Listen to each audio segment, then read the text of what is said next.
पाकिस्तान में nuclear leakage हो गया इसलिए हमने सीज फायर रोक दिया। अरे भाई तो और अच्छा बढ़िया मौका और मार। गीता सजा के रखने के लिए है, पढ़ो गीता, अप्लाई करो। जूती पे रखते हैं ऐसी जिंदगी को जो जिल्लत भरी हो, कोई 2 कौड़ी का देश हम लोग के ऊपर मार के चल जाए। महाराणा प्रताप से लाख गुनी बड़ी फौज अकबर की थी। मराठा साम्राज्य के छत्रपति साहू जी महाराज हो, संभाजी महाराज हो या छत्रपति शिवाजी महाराज हो, बहुत बड़ा साम्राज्य, सोना खदान ये सब नहीं था, लेकिन ये था आत्मसम्मान के लिए समझौता नहीं किया था। तो पाकिस्तान का इंसान जब पाकिस्तान से कहेगा कि आतंकवाद पूरी दुनिया में फैलाओ, भारत में मत फैलाओ, क्योंकि वहां मारेगा सब, तो एक आदमी को नहीं पूरी पब्लिक को दिक्कत हो जाएगा, तब समझ में आता। टेबल पे आने से पहले जमीन कब्जा लो, पीओ के वापस करो, तो लाहौर हम नहीं देंगे। आज इतना अच्छा मौका था, बलूचिस्तान बना। पाकिस्तान में क्या नैरेटिव चल रहा है पता है? पाकिस्तान का रक्षा मंत्री जो है ना,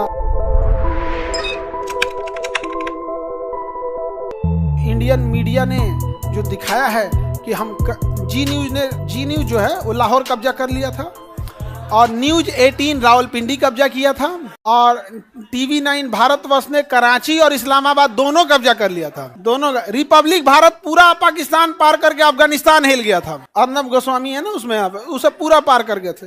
वर्तमान ऑपरेशन सिंदूर भारतीय लोगों की भावनाओं को ध्यान में रख के संतुष्ट कर दिया है। लेकिन जितने छोटे लेवल पे पाकिस्तान से हम सुधरने की उम्मीद करते हैं, इतना छोटे धप्पा मार देने से, 500,000 आतंकवादी मार देने से, जहां 24 करोड़ आतंकवादी रहते हों, वहां आप 1000 आतंकवादी मार देंगे, कुछ नहीं हो सकता है जब तक कि आपने उसका कोई स्ट्रक्चरल डैमेज नहीं करेंगे। एगो बिजली घर उड़ा देते गर्मी के दिन में, एक बिजली घर उड़ा, एगो राज्य तराही तराही हो जाएगा। नहीं समझे? हम लोग इशारा में बोले भी, और ये हमारी गलतफहमी है कि हम पाकिस्तान से आतंकवाद को खत्म कर देंगे। एक भी पाकिस्तान जिंदा है, एक भी पाकिस्तानी जिंदा है, एक भी अगर जिंदा है तो आतंकवादी ही है। ये गलतफहमी से निकल दीजिए कि वहाँ अच्छे लोग भी पाए जाते हैं। हमसे भी कई लोग कहते हैं कि वहाँ भी अच्छे लोग पाए जाते हैं। चुप रहो, भाषण मत दे, तुम यहाँ पे मत दियो भाषण हमरे सामने। यहाँ पे ये सब वाला चीज हम लोग नहीं है। अगर आप गलत होते देख रहे हैं और चुप हैं तो आप भी गलत हैं। हमने कभी पाकिस्तान को बोला कि युद्ध मत करो? ओपन हम लोग निमंत्रण देते हैं कि आइए आप युद्ध कीजिए, हमारी सेना खड़ी है वहाँ, आप निहत्थे पे गोली मार दोगे, दूसरा धर्म पूछ के मारोगे। आप बोल देते हैं कि जाके आप मोदी को बोल देना,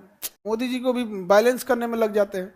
एस जयशंकर साहब तो पूरी दुनिया को झुका रहे थे। दुख होता है इस चीज। समाज के 80% लोग भावनाओं में खुश हो जा रहे हैं, लेकिन याद रखिएगा समाज के 20% ऐसे लोग हैं जो आपको जान रहे हैं कि आपने किया। पढ़े लिखे लोग की संख्या कम है, 20% है, लेकिन उन्हें समझ रहे हैं कि इस दिन के लिए 18 हमारे इतने लोग शहीद हो गए, हमारे सैनिक शहीद हो गए। वहां पर जितने सैनिक थे उनकी छुट्टियां कैंसिल करके बुला ली गई। जब आपको ढापा बोल के आना था, मार देते 10-15 को बम, उसमें क्या जाता? हमें मारना था। पाकिस्तान का एक भी एयरपोर्ट कैसे बच गया? एक भी एयरपोर्ट कैसे बच? इकोनॉमिकल डैमेज कर दीजिए ताकि वहां का बच्चा को लगे कि नहीं हम लोगों ने गलत किया। आज दुनिया का बच्चा गाजा वालों को अफसोस की नजर से देखता है कि बेचारा छोट लड़का मारा गया। सबको लगता है छोटे बच्चे मरते हैं तो हमें, आपने दुनिया का कोई भी हो ना, 1 साल का 2 साल का बच्चा मरेगा, अफसोस सबको होता है। लेकिन हम सब यही कहते हैं तो लड़ले बिना का जरूरत, कहते हैं कि नहीं कहते हैं? इजराइल को का जरूरत होगा से लड़ले बिना। यही बात अगर पाकिस्तान से निकल के आती, कराची बंदरगाह उड़ गया, गर्मी में बिजली घर उड़ गया, पानी रुक गया, क्या जरूरत थी मारने की? तो पाकिस्तान का इंसान जब पाकिस्तान से कहेगा कि आतंकवाद पूरी दुनिया में फैलाओ, भारत में मत फैलाओ, क्योंकि वहां मारेगा सब, तो एक आदमी को नहीं पूरी पब्लिक को दिक्कत हो जाएगा, तब समझ में आता। 4 गो आतंकवादी हम मार देंगे तो हम 80% आबादी को खुश रख सकते हैं। खास करके जब ऐसी बिकी हुई मीडिया है जो कराची तक घुस गई है, तो उसमें क्या जाता है? 80% मीडिया और एआई का जमाना है। गाजा का इजराइल के हमला को चिपका दीजिए, इंडिया ने मारा। ऐसा नहीं कि केवल बकलोल हमारे इधर है, उधर पाकिस्तान का रक्षा मंत्री जो है ना, वीडियो गेम दिखा के कह रहा है, देखिए हमारे सैनिकों ने कैसे जवाब दिया। तो देखा ऐसे कि सर ये यूट्यूब पे 2016 में अपलोड किया वीडियो गेम है। वीडियो गेम है वहां तो खैर, लेकिन हम इतना नहीं ना गिर गए हैं कि हम लोग पाकिस्तान से अपनी तुलना करें। हम पाकिस्तान से तुलना नहीं कर सकते हैं, ये गलत किया। पाकिस्तान पे जिस हमले की हम उम्मीद कर रहे थे, दिल को बहुत तकलीफ। ऐसा हम लोग नहीं सोच रहे। 1-2 लाख पाकिस्तानी अगर जमीन पर नहीं हुए रहते, कब्रिस्तान का एडवांस बुकिंग नहीं होता, नए कब्रिस्तान नहीं बने होते, एक पर एक नहीं दफनाया गया, तो उनकी आत्मा को क्या शांति? जितने हमने पाकिस्तान में मारे हैं उससे ज्यादा तो हमारे यहाँ रोड एक्सीडेंट में लोग मर जाते। दिल को तकलीफ पहुंचाए। आज भी लोग हैं जो इस बात पे कह रहे हैं कि पाकिस्तान में न्यूक्लियर लीकेज हो गया इसलिए हमने सीज फायर रोक दिया। अरे भाई तो और अच्छा बढ़िया मौका, और मार। बाढ़ का पानी छोड़ दो, आधा सेना बाढ़ में बिजी रहे और मार, इसमें क्या रुकने वाली है। कर्ण का चक्का फंस गया था युद्ध के मैदान में, अर्जुन रुक गए थे। मारने को किसने बोला? कृष्ण। गीता सजा के रखने के लिए है, पढ़ो गीता, अप्लाई करो। राक्षस के साथ राक्षस जैसा व्यवहार करना चाहिए। और कृष्ण भगवान के सामने जब कर्ण के रथ का पहिया फंस गया था तो कर्ण ने मानवता की दुहाई दिया था अर्जुन के सामने और कहा था कि हे अर्जुन, तुम्हें दिख नहीं रहा है कि मेरा रथ का पहिया फंसा हुआ है और मैं हथियार भी मेरे साथ नहीं है, क्या तुम्हारे में मानवता नहीं है? तो कृष्ण भगवान ने कहा था, जब द्रौपदी के कपड़े उतारे जा रहे थे तो तुम्हारी मानवता मर गई थी, मर गई थी मानवता। कर्ण बहुत बहादुर थे, लेकिन जब गलत का साथ दिए थे तो गेहूं के साथ घुन पीस जाता है। तो यही हाल यहाँ पे भी है, मारना चाहिए, मारना चाहिए। और कुछ लोग कहते हैं कि बहुत सारी लाशें जाएंगी, हम अमृत पी के नहीं आए और जूती पे रखते हैं ऐसी जिंदगी को जो जिल्लत भरी हो, कोई 2 कौड़ी का देश हम लोग के ऊपर मार के चल जाए। यहाँ पे नहीं जीना है ऐसा, नहीं समझे। महाराणा प्रताप से लाख गुनी बड़ी फौज अकबर की थी, लेकिन आज भी महाराणा प्रताप को लोग इज्जत की नजर से लेते हैं। अमृत पी के वो भी नहीं आए थे। भगत सिंह को आज भी हम लोग देखते हैं, याद करते हैं उन्हें, अमृत पी के वो भी नहीं आए थे।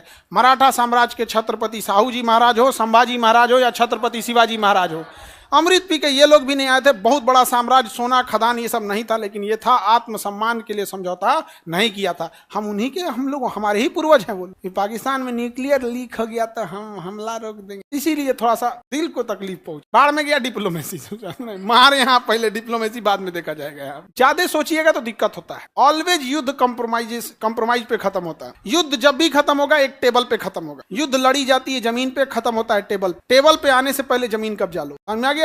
जितना जमीन कब्जा लो, डिफेंसिव नहीं बनो, ऑफेंसिव। समझौता, सपोज कराची घुस गए हम लोग, लाहौर अगर सच में घुस गए रहते, कल समझौता करते, पीओके वापस करो, तो लाहौर हम नहीं देंगे, नहीं तो रखे रहो, लाहौर हम देंगे नहीं, हमारा कौन चीज जा रहा है, नहीं समझे। थोड़ा सा तकलीफ होता है बस। तो कह रहे हैं ये युद्ध ज्यादातर इमोशंस को पूरा करने के लिए हुआ है। खुश हो गए हैं हम लोग उसी से। क्या लगता है 10, 20, 50 आतंकवादी मरने से पाकिस्तान शांत, मतलब वो हो जाएगा? अब वो इसको और दिखाएगा कि देखो यहाँ पर पाकिस्तान में क्या नैरेटिव चल रहा है पता है? इंडिया ने 4 दिन से हम पर हमला किया और हमने केवल 4 घंटे जवाब दिया, सीज फायर हो गई। ये पाकिस्तान की मीडिया दिखा रही है। जब हमारी मीडिया इतना झूठ परोस रही होगी, जबकि शिक्षा में हम उनसे आगे हैं, तो कल्पना करो पाकिस्तान की मीडिया क्या सोच रही हो। कभी पाकिस्तानी न्यूज चैनल खोल के देखो, वो कह रहे हैं कि 4 दिन तक इंडिया मार रहा था, हमने बस 4 घंटे जवाब दिया, इंडिया सीज फायर कर दी। नैरेटिव की लड़ाई होती है। Nothing is right, nothing is wrong, all about perception. आप क्या सोचते हैं वही सही है।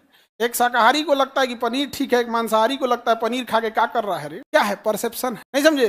शाकाहारी को लगता है कि मांसाहारी बकलोल है, और मांसाहारी को लगता है तो पृथ्वी पे कौन चीज कर रहा है रे, जब तुम मटन चिकन नहीं खाया तो। क्या है ये? परसेप्शन की लड़ाई। नहीं, शराब पीने वाले को लगता है दुनिया यही है यार। परसेप्शन की लड़ाई में हम हार। आज इतना अच्छा मौका था बलूचिस्तान बना दे। बलूचिस्तान बनता तो हम लोग टूरिस्ट लोग बैच बाई बैच आप लोग को घुमाने ले जाते बलूचिस्तान। सब घूमने चले गए यहाँ पे बलूचिस्तान। पाकिस्तान से समर्थन मार रहा है खुल के उसने। ये भारत से बलूचिस्तान ने ये भी बोला है कि 1971 में जो 93,000 फौज ने सरेंडर किया था, उनके पुराने बंदूक हमें दे दो, हम इनके छक्के छुड़ा देंगे। क्या जाता है, एक तो एयर ड्रॉप करके पुरलिया में हमारे यहाँ भी बम गिराएगा, बंदूक गिराएगा, तो बंदूक गिरा दे, 5-7 लाख बंदूक बलूचिस्तान के खेत में गिरा दे, एयर ड्रॉप कर, उठा मारे सब यहाँ।